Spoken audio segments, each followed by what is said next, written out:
अस्सलाम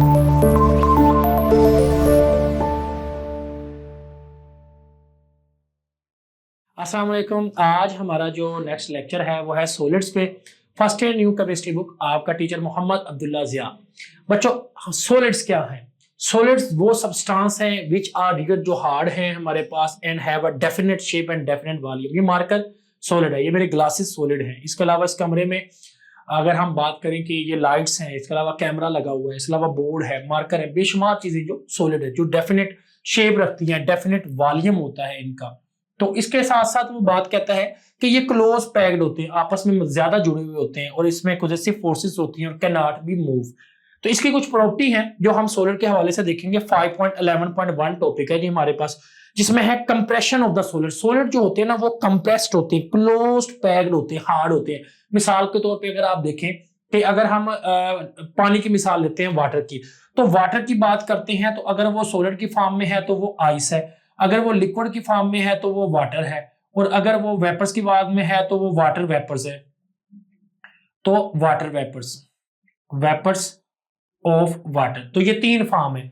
तो अब वो कहता है कि बेसिकली आपको पता है कि बर्फ, अगर आप आइस की बात करते हैं तो उसमें बेसिकली जो पानी के मालिकूल हैं वो एटम्स भी हैं। लाइक इस तरह बहुत सारे और सॉलिड्स की टाइप है। बेसिकली सॉलिड की जो टाइप्स है ना, हम उनकी अगर बात करते हैं तो उसमें सॉलिड की टाइप होती है, एक आयोनिक सॉलिड होते हैं, एक होते हैं हमारे पास कोवलेंट सॉलिड होते हैं, एक होते हैं हमारे पास मेटालिक सॉलिड होते हैं, और उसके अलावा मॉलिक्यूलर। मॉलिक्यूलर तो चार तरह के बेसिकली सॉलिड की टाइप हम इधर स्टडी करते हैं। उन चारों में से जैसे कि बात आयोनिक है तो वो आयन वाले यानी पॉजिटिव नेगेटिव, NaCl नमक, पॉजिटिव नेगेटिव से बने हुए solid. Covalent like graphite, diamond वगैरह कोवलेंट, जिनमें मेटालिक मिसाल के तौर पे आयरन है, लोहा है, या इसके अलावा कोई हमारे पास मेटल से कॉपर वगैरह है। मॉलिक्यूलर सॉलिड आयोडीन वगैरह। तो इस तरह जो है ना बेशुमार सॉलिड की टाइप है, लेकिन उनको हमने चार में बेसिकली कैटेगराइज किया। इसमें जो एटम आइन है ना वो क्लोज पैक्ड होते हैं, और मेटालिक सॉलिड जो खासतौर पे वो स्फेरिकली है, सिमेट्रिकल है, और इसमें इनकी कुछ शेप होती है हेक्सागोनल, क्यूबिक, टेट्राहेड्रल, उसके अलावा मोनोक्लिनिक, फिर उसके बाद आर्थोरोम्बिक। इस तरह इसकी तकरीबन 7 टाइप्स है जिसमें ये शेप में एग्जिस्ट करते हैं। Cannot occupy more than 74% space. अब क्योंकि इतना ज्यादा क्लोज पैक नहीं होते कि हम उसको कहें मुकम्मल तौर पे वो जो है ना वो बंद होते हैं और उसमें बिल्कुल स्पेस नहीं होती, बल्कि ये एक स्ट्रक्चर है जो नमक का है, क्यूबिक है। अगर आप और से देखें तो इसमें इनके मॉलिक्यूल्स की जो अरेंजमेंट होती है उसमें थोड़ा सा गैप होता है। अब बात करते हैं इसकी एक्सपेंशन ऑफ, एक्सपेंड के हवाले से मॉलिक्यूल में दो है, कोफिशिएंट ऑफ लीनियर या क्यूबिक एक्सपेंशन। अब वैसे तो लिक्विड के मॉलिक्यूल जो ओनली वाइब्रेशनल मोशन करते हैं, जैसे कि मोबाइल फोन वाइब्रेट करता है, बट एक्सपेंशन के हवाले से क्योंकि ये बहुत क्लोज पैक्ड होते हैं, इनकी एक्सपेंशन, इनकी बर्दाश्त, जो इनके ऊपर दबाव है वो एक लिमिट तक है। लेकिन एज कंपेयर टू अगर हम गैसेस की बात करें, उनको एक्सपेंशन और लिक्विड को किया जा सकते हैं। आगे motion of the particle in solid. अब क्योंकि गैस के मॉलिक्यूल तो मूव कर सकते हैं, लिक्विड के मॉलिक्यूल में भी काइनेटिक एनर्जी है, लेकिन इसमें मोशन वाइब्रेशनल होती है, ओनली ट्रांसलेशनल या रोटेशनल मोशन नहीं होती, ओनली वाइब्रेशनल मोशन करते हैं। Inter particle spaces of the solid. अगर सॉलिड के पार्टिकल्स के अंदर उन्हीं हिस्से को देखा जाए कि जो पार्टिकल सॉलिड के अंदर है वो हाईली क्लोज्ड होते हैं। क्लोज तो होते हैं, बेशक थोड़ी बहुत स्पेस होती है, लेकिन हम लिक्विड के मॉलिक्यूल को देखें और एज अ गैस के मॉलिक्यूल को कंपेयर करें तो उसमें जो इनका स्ट्रक्चर है बेसिकली वो हार्ड होता है, क्लोज्ड होते हैं। High melting and boiling point खुद ही ज्यादा होता है क्योंकि ये ज्यादा स्टेबल रहती है। अगर तीन चीजें सॉलिड, लिक्विड और गैस में देखें तो सॉलिड का मेल्टिंग पॉइंट सबसे ज्यादा होता है। इंटर पार्टिकल फोर्सेस के हवाले से मैं बात कर रहा था क्योंकि सॉलिड चार तरह के हैं। आयोनिक सॉलिड है तो इनमें स्ट्रॉन्ग इंटरमॉलिक्यूलर फोर्सेस होती हैं, इसमें बेसिकली इलेक्ट्रोस्टैटिक फोर्सेस मौजूद होती है पॉजिटिव नेगेटिव आयंस में। कोवलेंट है तो उसमें कोवलेंट बॉन्डिंग है, तो यहाँ पे कोवलेंट फोर्सेस है हमारे पास, तो इसमें पोलर और नॉन पोलर फोर्सेस हैं मॉलिक्यूलर सॉलिड में। उसका मेटालिक फोर्स जो हमारे पास है उसमें VBT है और MOT है, उसमें हमारे पास फोर्सेस मॉलिक्यूल्स और इलेक्ट्रॉन, यानी जिसको हम कहते हैं इलेक्ट्रॉन पूल थ्योरी है। तो ये डिफरेंट पार्टिकल है जिनकी फोर्सेस स्ट्रॉन्ग होती है, लेकिन स्ट्रॉन्ग फोर्सेस में भी सबसे मेन जो हम कहते हैं वो इनमें मोशन है, और फोर्स जो है वो मोशन के लिहाज से डिपेंड करती है। अब यहाँ पे ये क्लोज पैक्ड होते हैं, क्लोज पैक्ड होने की वजह इनके आपस में ज्यादा मजबूती से बॉन्डेड होना होता है। Kinetic energy are based on kinetic molecule theory. Kinetic energy basically बताता है कि एनर्जी के लिहाज से जब हम स्टडी करते हैं सॉलिड्स को, तो उनका पता चलता है कि kinetic molecule, KMT kinetic molecule theory ये बताती है कि सॉलिड के मॉलिक्यूल जो क्लोज पैक्ड होते हैं वो वाइब्रेशनल मोशन देते हैं, इनमें जो एनर्जी होती है वो ट्रांसफर होती है। मिसाल के तौर पे एक सॉलिड को इधर से हीट करें तो दूसरी तरफ एनर्जी ट्रांसफर होती है। इसके अलावा अगर मैं बात करता हूं सॉलिड के मॉलिक्यूल में करंट भी पास होता है, तो हीट भी, एनर्जी भी पास करते हैं, लेकिन एनर्जी जो इनमें होती है, जो ट्रांसफर होती है, वो एनर्जी, काइनेटिक एनर्जी सिर्फ ओनली वाइब्रेशनल मोशन के थ्रू होती है। तो यहां तक हमने सॉलिड्स की टाइप पढ़ी और इनकी प्रॉपर्टीज पढ़ी। प्रॉपर्टी नंबर 1 ये है, प्रॉपर्टी नंबर 2 हमारे पास ये है, property number 3 and property number 4 and property number 5 and property number 6। तो यहाँ पे हमारे सॉलिड्स की प्रॉपर्टी कंप्लीट हो गई। New syllabus first year chemistry में टाइप ऑफ सॉलिड में सबसे पहले हम कहते हैं कि सॉलिड की दो टाइप्स को हमने डिस्कस करना है, एक है क्रिस्टलाइन और दूसरा है एमोर्फस।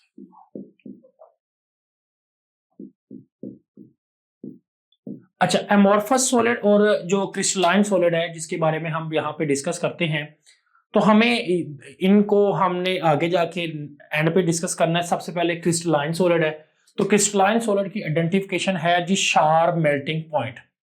शार्प मेल्टिंग पॉइंट, मिसाल के तौर पे अगर नमक है ना, उसका मेल्टिंग पॉइंट 801 डिग्री है, तो 801 डिग्री का मतलब है 801 डिग्री, ये ओवर रेंज नहीं होते। इनकी कुछ प्रॉपर्टी है जी 5.12.1। अब इसमें सबसे पहले लिखा हुआ है क्रिस्टल लेटस क्या होता है। देखें, अगर आप ऐसा करते हैं कि नमक का एक्सरे करवाते हैं ना, उसकी शेप को आइडेंटिफाई करते हैं कि नमक की इंटरनल स्ट्रक्चर कैसे होते हैं, एटम आयन मॉलिक्यूल कैसे जुड़े होते हैं, तो नमक NaCl क्यूबिक फॉर्म में होता है। ये देखें, ये आपके सामने मैंने जो बनाया है, ये क्यूब NaCl है। इसमें सोडियम और क्लोरीन के क्रिस्टल जो है आपस में जुड़े हुए हैं। एक नमक का छोटा सा जर्रा जो आपके घर में खाने के अंदर इस्तेमाल होता है, वो छोटा सी जर्रे का एक्सरे करवाएं, उसमें पता नहीं कितने सोडियम और क्लोरीन के आयंस मौजूद होंगे। अब NaCl के वो आयन जब आपस में 3 डायमेंशनल स्ट्रक्चर बना के अंदर जुड़े होते हैं, उसको कहते हैं क्रिस्टल लेटस। क्रिस्टल लेटस क्या कहते हैं? Regular arrangement of the atoms के या आयन के या मॉलिक्यूल के in 3 dimension phase is called crystal lattice. इसने एटम का बात इसलिए कही क्योंकि एटॉमिक सॉलिड मतलब कोवलेंट सॉलिड की बात करता हूं कि जो बेसिकली इससे बनते हैं, आयन से बनते हैं आयोनिक सॉलिड, और मॉलिक्यूलर सॉलिड से मॉलिक्यूल यानी मॉलिक्यूलर सॉलिड बनते हैं। तो ये 3 डायमेंशन में होते हैं। आगे है property of the crystalline solid में पहली प्रॉपर्टी है ज्योमेट्रिकल शेप। अब क्रिस्टलाइन सॉलिड का जो डिफरेंस है ना, वो सबसे पहली बात ये अमॉर्फस सॉलिड में कि इनकी रेगुलर ज्योमेट्रिकल शेप होती है जो 3 डायमेंशन में होती है, मतलब डेफिनेट डिस्टिंक्टिव ज्योमेट्रिकल शेप और orderly arrangement atom ion molecule का 3 डायमेंशन में। यानी इसमें जो एटम आयन मॉलिक्यूल होते हैं ना, वो प्रॉपर रेगुलर तरीके से ज्योमेट्रिकल शेप में लगे हुए होते हैं। इंटरफेशियल एंगल होते हैं, इनमें जो एंगल एजेस और फेस होते हैं, जब हम इसको स्टडी करते हैं कि 182 लाइक 70 लाइक हमारे पास 90 डिग्री है या इसके अलावा 120 डिग्री है, तो वो कहता है इसमें जो एंगल फेस जो होती है उनकी कैरेक्टरिस्टिक्स रिमेन रहती हैं इवन ऑफ फाइन पाउडर, या फाइन पाउडर में भी हो जाए तो तब भी इनके ये चीजें पहचानी जाती हैं। मेल्टिंग पॉइंट में पता चलता है कि इनका मेल्टिंग पॉइंट क्या होता है? Sharp melting point. अब शार्प मेल्टिंग पॉइंट में वो कहता है कि इसी शार्प मेल्टिंग पॉइंट से ये क्या होते हैं? Identify. Crystalline solid have a sharp melting point and they are identify on their sharp melting point, ये उससे आइडेंटिफाई होते हैं। नेक्स्ट है क्लेवेज प्लेन। क्रिस्टल है वो टूट भी जाता है ना, अब जब वो टूटेगा तो वो उसके कोई ना कोई एंगल या एजेस तो सामने आएंगे, तो वो कहता है crystalline solid are broken there do so along definite plane, तो वो जब टूटते हैं उनके सामने कोई नए प्लेन आ जाते हैं, आर कॉल्ड क्लेवेज प्लेन। आगे है जी हमारे पास ग्रोइंग क्रिस्टल। क्रिस्टल ग्रो भी करते हैं, हाँ बिल्कुल, क्रिस्टल बढ़ते हैं। मिसाल के तौर पे हम क्रिस्टल बनाते हैं डिफरेंट चीजों के, आयोडीन के क्रिस्टल बनाते हैं, उसके अलावा हम डिफरेंट केमिस्ट्री के अंदर चीजों को क्रिस्टलाइजेशन करते हैं जिससे उसके क्रिस्टल बनते हैं, कॉपर सल्फेट के क्रिस्टल बनते हैं। तो हमारे पास 2 तरह के सॉल्यूशन होते हैं, saturated, super saturated. The solution which contain the maximum amount of solute is called saturated and the अगर जब वो सॉल्यूट की मैक्सिमम से भी ज्यादा हो जाती है तो वो हमारे पास सुपर सैचुरेटेड बन जाता है। अब इस सॉल्यूशन में जो क्रिस्टलाइन मटेरियल होता है ना, जो भी मटेरियल जो यानी उसी सूटेबल सॉल्वेंट में, मिसाल के तौर पे कॉपर सल्फेट के जो टुकड़े हैं वो पानी के अंदर अगर आप हल करते हैं, same type of the arrange atom ion and molecule उसमें अरेंज होते हैं। अब वो कहता क्या कि मिसाल के तौर पे वो सोडियम थायोसल्फेट है, उसका उसने कहा है कि 231 ग्राम 100 सेंटीमीटर क्यूब के अंदर उसने सॉल्यूशन बनाया जो कि सोलेबिलिटी पता चलता है 50 ग्राम। 100 के मुताबिक। अब यहाँ पे जो बेसिकली वो बताना ये चाह रहा है कि ग्रोइंग ऑफ क्रिस्टल के अंदर कि अगर हम किसी भी सैचुरेटेड सॉल्यूशन के साथ क्रिस्टल को ग्रो करने की कोशिश करते हैं तो वो इतने ज्यादा क्रिस्टल्स नहीं बनते जितना सुपर सैचुरेटेड, मतलब थोड़ी सी और क्वांटिटी को अगर हम ऐड कर दें तो ज्यादा से ज्यादा क्रिस्टल ग्रो होते हैं और ज्यादा मैक्सिमम कैपेसिटी में बनते हैं। हैबिट ऑफ क्रिस्टल में क्या होता है कि क्रिस्टल की जो शेप है वो ग्रो अप। आप कहेंगे सर वो कैसे? मिसाल के तौर पे यहाँ पे जो नमक है ना NaCl, ये क्यूबिक फॉर्म में होता है। क्यूब मतलब ऐसे इस तरह क्यूब होते हैं। अगर इसमें 10% यूरिया डाल दिया जाए ना, यूरिया, तो यूरिया NH2CONH2 ये इसका फार्मूला है। तो ये यूरिया का 10% क्यूबिक जो नमक है उसमें उसकी शेप में डाल दिया जाए तो उसकी शेप जो है ना वो नीडल लाइक हो जाती है, इस तरह जिस तरह सुइयां होती है ना, इस तरीके की उसकी शेप हो जाती है। तो ये क्या बता रहा है कि the shape of the crystal in which usually grow is called habit of crystal. Example मैंने बता दी है, क्यूबिक NaCl शेप और needle like structure when 10% urea are add. तो यहाँ पे हमने इसका स्ट्रक्चर देखा, टाइप ऑफ सॉलिड है और टाइप ऑफ सॉलिड को क्रिस्टलाइन अमॉर्फस हमारा नेक्स्ट टॉपिक है। उसके अलावा हमने इसकी ओवरऑल क्रिस्टलाइन सॉलिड की प्रॉपर्टीज को देखी जो कि बोर्ड के लिहाज से शॉर्ट क्वेश्चन में लाजमी इंपॉर्टेंट है और लाजमी यहां से क्वेश्चन आता है। Amorphous solid 5.12.2। अच्छा, ये जो चीज है ना आप खुद ही समझ जाएंगे। सबसे पहले आप ये देखें, that is very most important difference between crystalline solid and amorphous solid. सबसे पहले तो हम ये कहते हैं कि क्रिस्टलाइन सॉलिड की जो शेप होती है ना, हैव डेफिनेट ज्योमेट्रिकल शेप।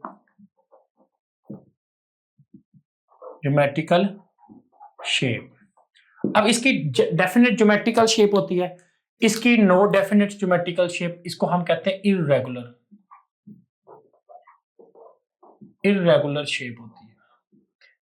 तो इधर डेफिनेट ज्योमेट्रिकल शेप और इधर क्या है? Irregular shape. अमॉर्फस सॉलिड में मिसाल के तौर पे नमक इधर हो सकता है, गोल्ड हो सकता है, आयोडीन हो सकता है, आयरन हो सकता है, उसके अलावा AgNO3 हो सकता है, ग्रेफाइट हो सकता है, उसके अलावा डायमंड हो सकता है।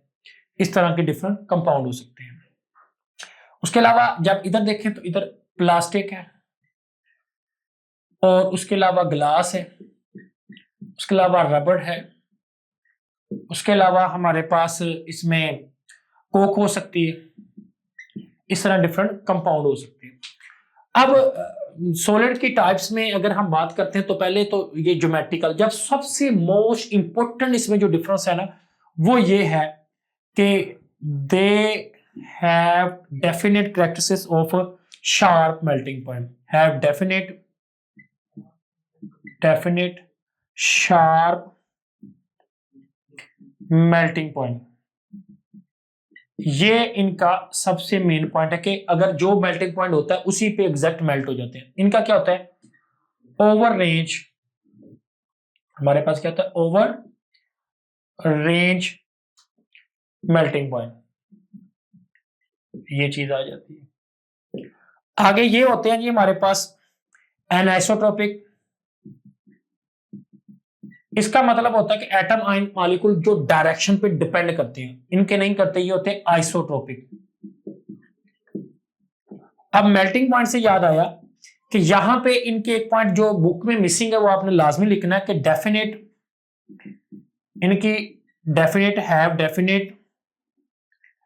हीट ऑफ फ्यूजन, यानी सॉलिड से लिक्विड कन्वर्ट होना। No definite heat of fusion. उसके बाद हम इसकी बात करते हैं, इसमें क्या होता है? Have long range order. इसमें क्या होता है? No long range order. तो ये इसका एक डिफरेंस है क्रिस्टलाइन और अमॉर्फस सॉलिड का, जिसमें उसी की प्रॉपर्टी को हमने डिस्कस किया कि do not have long range order, regularity नहीं होती, उसमें वाइड रेंज टेम्परेचर है, उसके अलावा डिफरेंट शेप है, उसके अलावा डेफिनेट हीट ऑफ फ्यूजन भी नहीं है और लॉन्ग रेंज ऑर्डर भी नहीं। तो इसकी बजाय आप लोग यहाँ से सिर्फ ओनली ये सवाल याद कर लें क्रिस्टलाइन और अमॉर्फस का डिफरेंस, तो आपको ये वाला टॉपिक खुद ही याद हो जाएगा। यहीं पे हमारा क्रिस्टलाइन, सॉलिड और अमॉर्फस का टॉपिक कंप्लीट हुआ। दुआ में याद रखिएगा। अल्लाह हाफिज।